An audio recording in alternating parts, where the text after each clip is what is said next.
Hello, so procedural generation is somewhat complex, confusing, and pretty difficult. But today with the use of the Gaea add-on, this will all be so much simpler. Because once you understand what we covered today, then creating future procedural generation in any style will be so much simpler.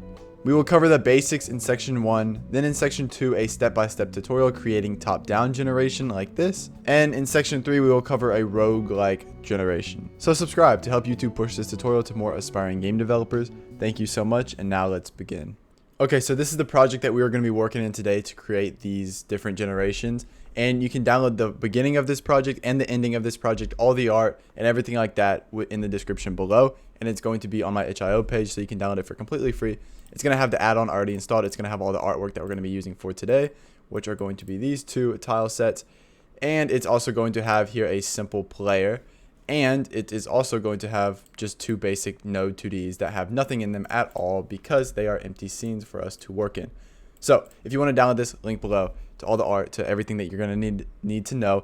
Also, there's going to be a link below for Gaea's official documentation page on their GitHub where you can download the add-on for yourself. You can go through all this different stuff, and I really recommend checking it out because they have done some absolutely amazing work. So here on the GitHub page, they have a lot of things. They have documents, they have scenes, some tests or example scenes, some templates. They have the add-on itself right here. Here's the documentations and everything, maybe some tutorials, some stuff that they have here, the generators, and it basically just goes over each generator, what they do. So this is where you can find stuff like that. But if we go into the scenes and we can see some demo scenes, we have all these demo scenes that you can download. You can add into your own Godot project and you can test out to see exactly what's going on with it.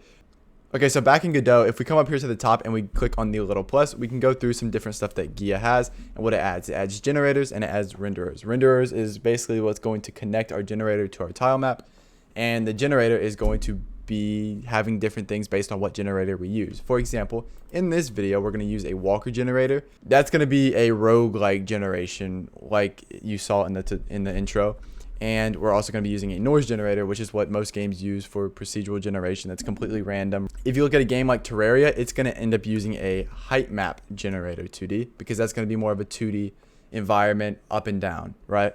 So let's just move into section 2 where we create top-down world generation so we can play around with these generators, use them, connect them to renderers, and just create generation.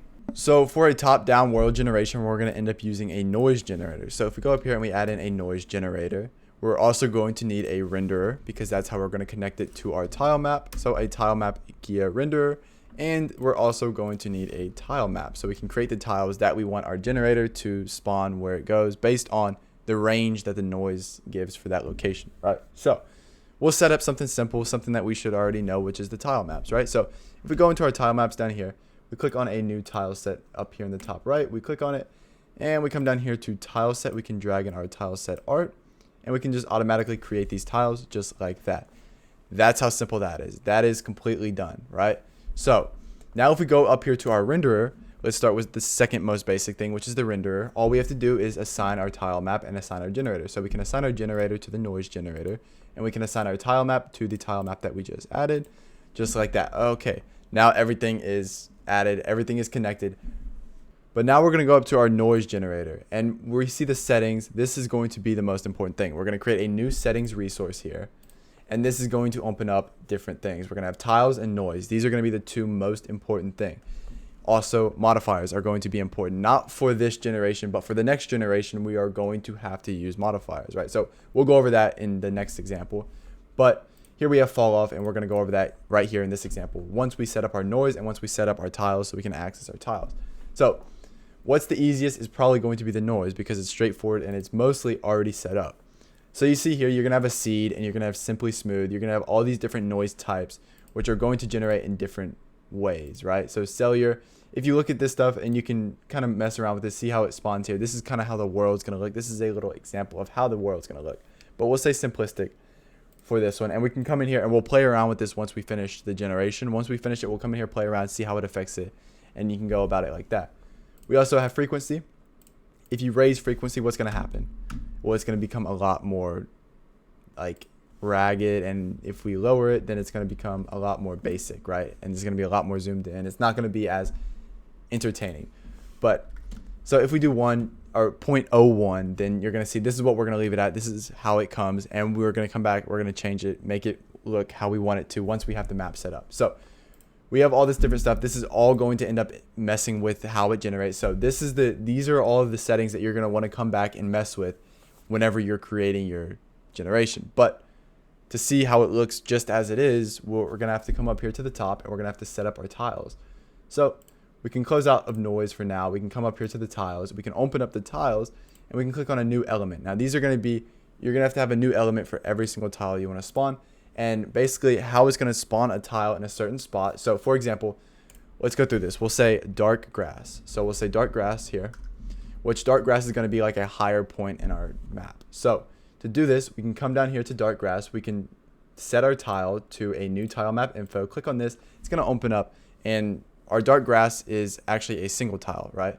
Because it's a single tile here in our tile map. It's just this tile. It's going to be the very first one. So if we come over here, we can say dark grass, the tile map info. It's going to be source 1 or source 0 because it's the tile. Okay, let me explain this. So if we come to our tile map, this is going to be right here. You can see if you hover over it, it's going to tell you it's source atlas chords 0, 0.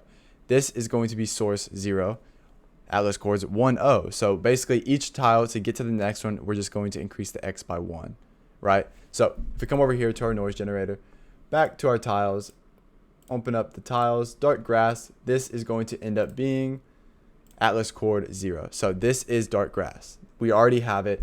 And if we come over here to our threshold, you're going to see that we have a minimum of -1 and a max of 1. So that is how noise generates. The lightest points here are going to be +1, and the darkest points are going to be -1.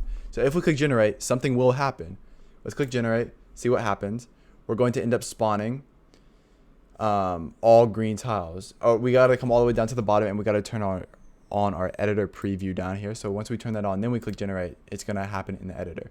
So you're going to see what this looks like. Well, we spawn all green tiles. Okay, why is that? Well, if we look down here, our threshold is -1 to 1.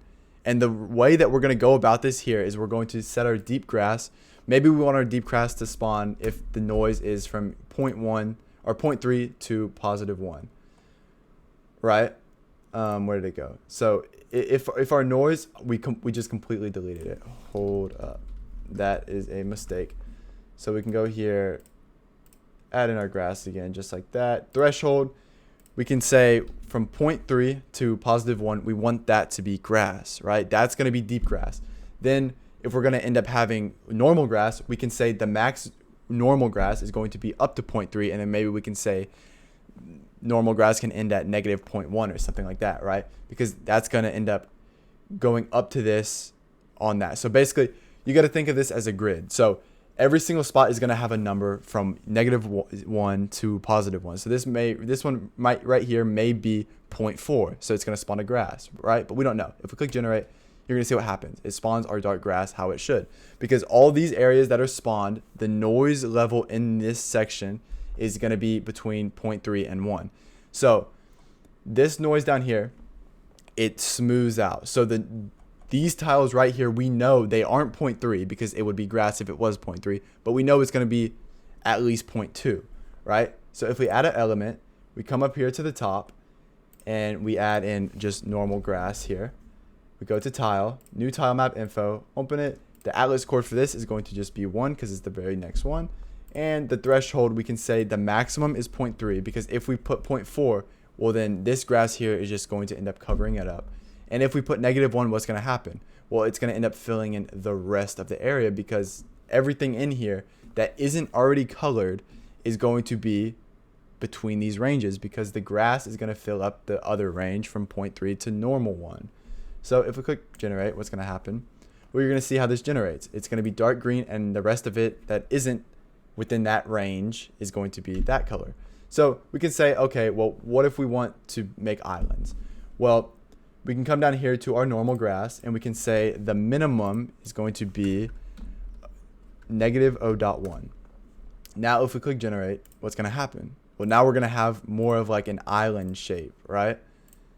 So now we say, okay, the next number that we're going to want is going to be sand. So we can come down here, add element, This element here is going to be sand, the tile map, and this is going to be kind of repetitive now. We're just going to say the tile map atlas is 2 because it's the next one. Threshold, where did our grass end at? Or our grass ended at 0.1. So our sand maximum is going to be negative 0.1, and maybe the minimum can be negative 0.4, right? We click generate. What's going to happen? Well, now we're going to have sand as well. And this is going to look better once we add fall off. Fall off is how we get the island and how it surrounds by blue. But if we go to add element again, we're going to end up adding in our shallow water tile map. It's going to end up being 3. Threshold, the maximum is going to be negative 0.4, and the minimum is going to be negative 0. Something very small, maybe 5, right? Because shallow water is just going to surround it barely. And then we want the next one to end up being water, which is going to be tile map info.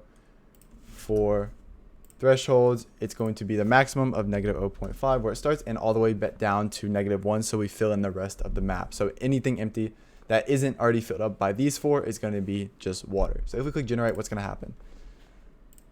Well, you can kind of see that we have generation. It's generating at random, but it looks kind of funny. It looks like a world that is very weird. I mean, it looks like a world. It could be a world. These could be lakes. These could be, but there's no real ocean. It's not an island. If you want an island, then you set up fall off map, right?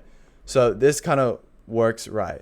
Now, it's a never-ending world. It goes to the edge. Now, this could go as far out as you possibly want it. If we come down here to the size, or let's come down here to the, where is it? It's the, I don't know where I'm at. Okay, no, it's all the way down here, the world size. So you're going to see this here. Because we had this open, this noise is still open, so it looks a lot bigger than it usually is. But if we say maybe 500 by 256, well, what's going to happen now? Now it's going to be pretty elongated, right? And you're going to see it does this forever. This will go on infinitely. And if you wanted a infinite world, never ending, well, you'd have to have chunk generation, which we don't have. So we're not going to be able to, well, we could go infinite. It'd just take a long time to generate, and it wouldn't really be an infinite world because at some point it would come to an end. But what I want to go over now is let's set this back to 256. Now let's go to fall off. Let's turn on fall off, and let's enable the map to a new fall off map. You can kind of see down here how you can turn on different settings for fall off. Maybe we want the fall off start to be at like a little lower. Let's generate this now and see what happens. Now we have an island, right? But the fall off start, you see how much room we have from here to the edge? We don't have much, right? Now you may not need much. This may be exactly how you like it, and you could have maybe a color like this, the color of the water all the way back, so you have an island in the middle of the ocean, and it's gonna look like a good generation, right? But I think this looks good, and the way that you're gonna change up the settings is coming down here to all these, like we mentioned, and changing them up, seeing how they work in your project. What exactly do you want with your project? Maybe we can turn the fall off here. For example, maybe I want it a little bit lower, then we're going to have more room from here to the edge, and it's going to be more of a smaller island just like this, right? You can change up with how things spawn. Maybe we want a little bit more shallow water. Well, we can come up here to the shallow. We can say the minimum, whoops, this is sand. We can come down here to the water, and we can say, where is it? Okay, here's the water, here's the shallow water. So shallow water ends at 0.5. Maybe we want to end it at 0.6. Then we can do this, and then we can come down here to the normal water, and we can say the normal water is going to start at 0.6, right? Now we can click generate, see what happens. Now we're going to have a little bit more shallow water, right? You can go through this, play around with it all you want.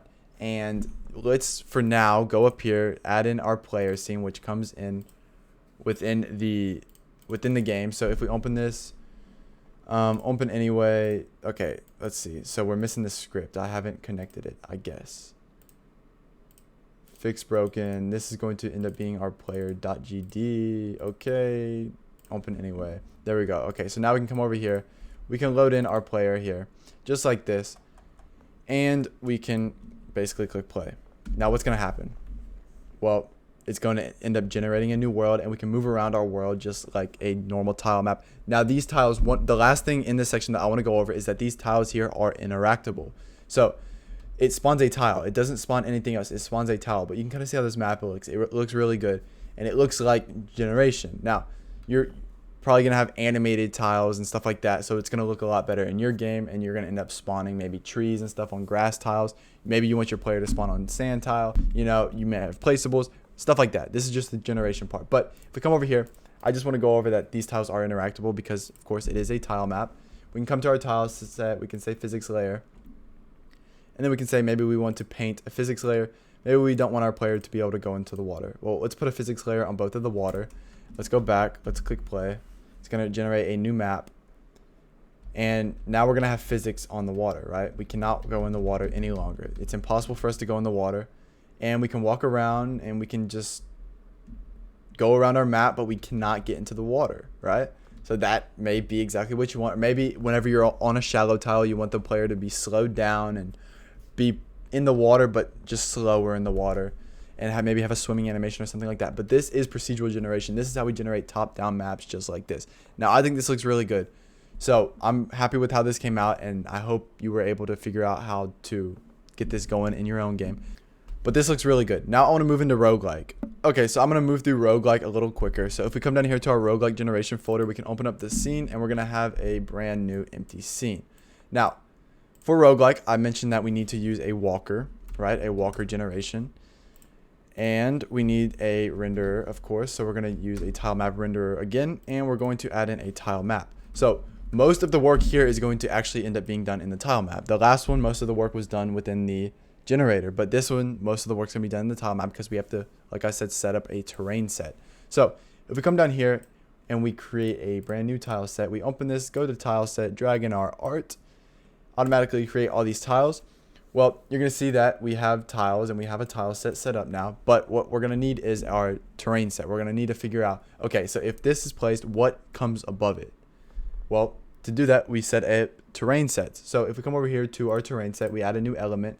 We can open up terrains and we can add in different colors. So for example, we're going to have things like the flooring, like the floor. We're going to end up having the walls like this. And then we're also going to end up having the filling, which is basically the background. So basically, whenever you see this purple in the behind the scenes of the dungeon or of the room, that's going to be the filling. So it's going to be like the outer wall, basically. It's kind of going to be like a wall, but it's going to be the outer wall. So to do this will make more sense in a minute. But we have filling, walls, and floor. These are 3 terrains. This is what we're going to end up spawning. We're going to spawn the floor first, then we're going to spawn the walls, then we're going to spawn the filling, right? So to do this, we can go into paint. We can go to select a property editor. We can come down here to terrains, and we can terrain set 0, and we can click on whatever terrain that we want first. So floor is going to obviously be the easiest because we only have 1 tile. So there's only 1 floor. So to do that, we can just place 1. And then that's going to be our floor, and we're going to spawn that everywhere, right? Now, let's move to the walls. They're the second easiest. So this is going to be our middle wall. This wall here is going to end up spawning in the middle of our walls. So if this wall is only going to spawn if there's a wall to the left and to the right of it. So if there's a wall to the right of it, that's going to be this wall. So basically, if this wall is spawned and the next wall isn't one of these, but it's one of these, then that means that's going to be a dead end wall, right? There's nothing going to be on the right of this wall. Same with this way. So basically, we're going to have a wall that can connect to 2 walls in between, a wall that can only connect to a wall on the right, and a wall that can only connect to the wall on the left. Now, this is going to be a freestanding wall. So maybe we have a pillar in the middle of the room, and it's just one wall right there, right? Or there's a section where it comes down, and it's like a jagged like this.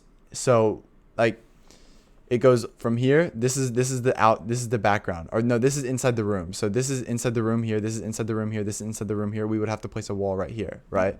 Hopefully that made sense. But we're only going to put 1 because that's only where 1 wall would need. So this basically means it's going to connect to no walls. It's saying that this here is a wall, but it's connecting to no other walls, right?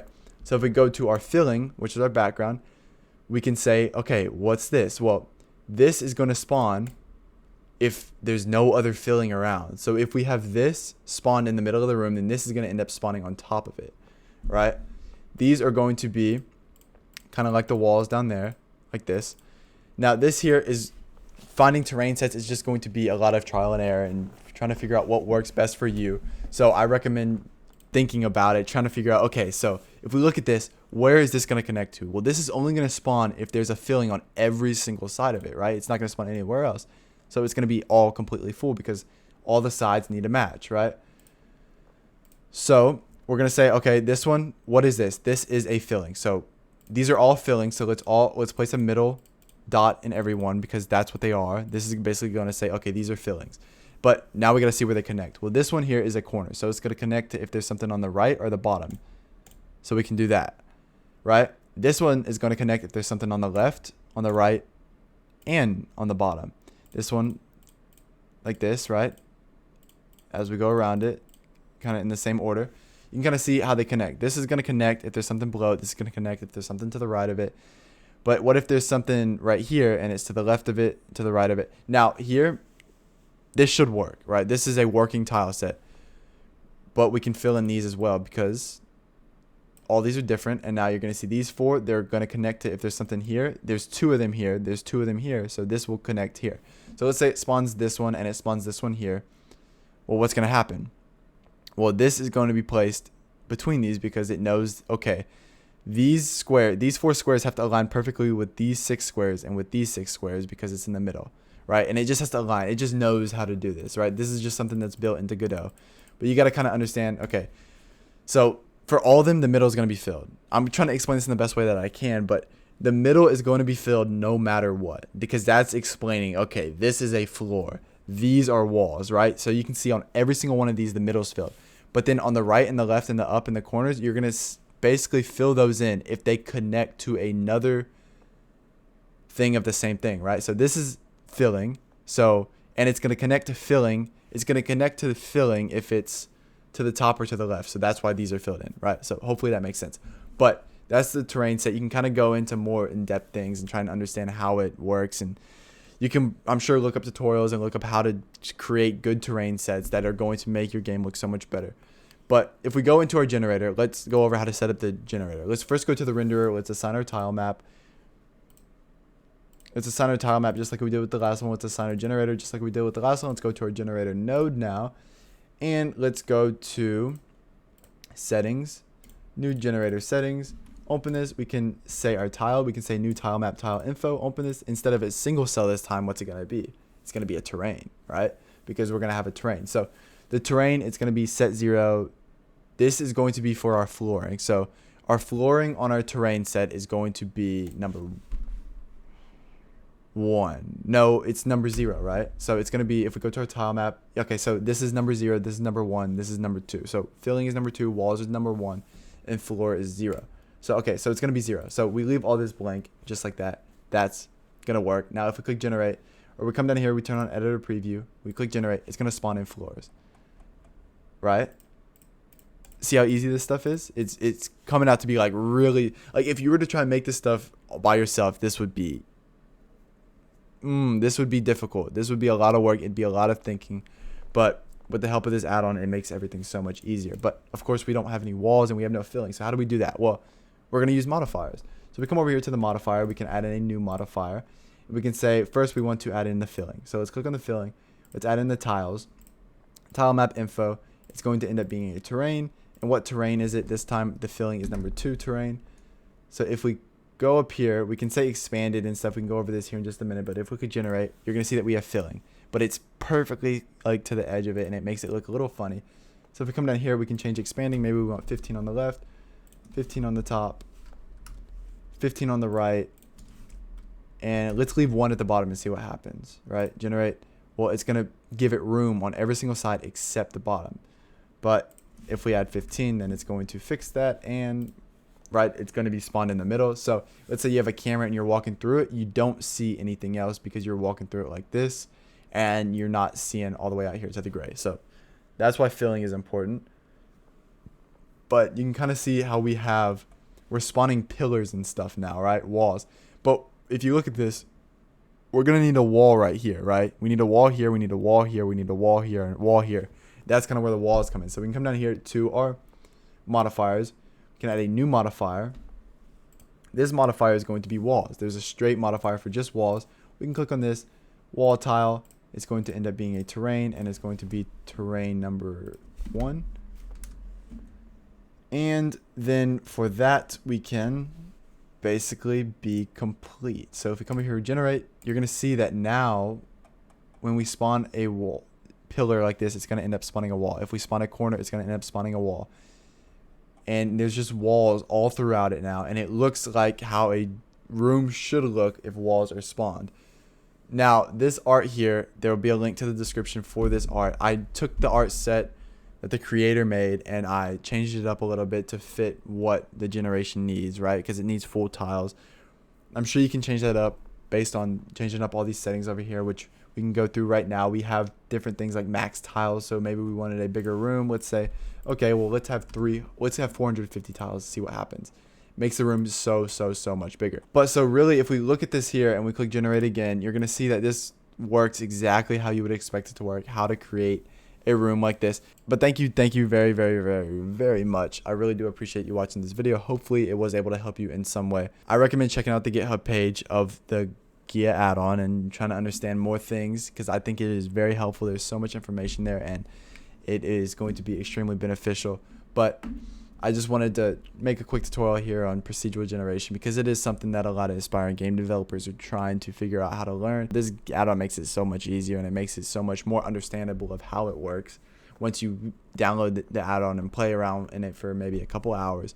But thank you so much. I hope it was able to help. If you need anything, then please let me know in the comments down below. And until next time, stay safe and have a wonderful rest of your day. Bye-bye.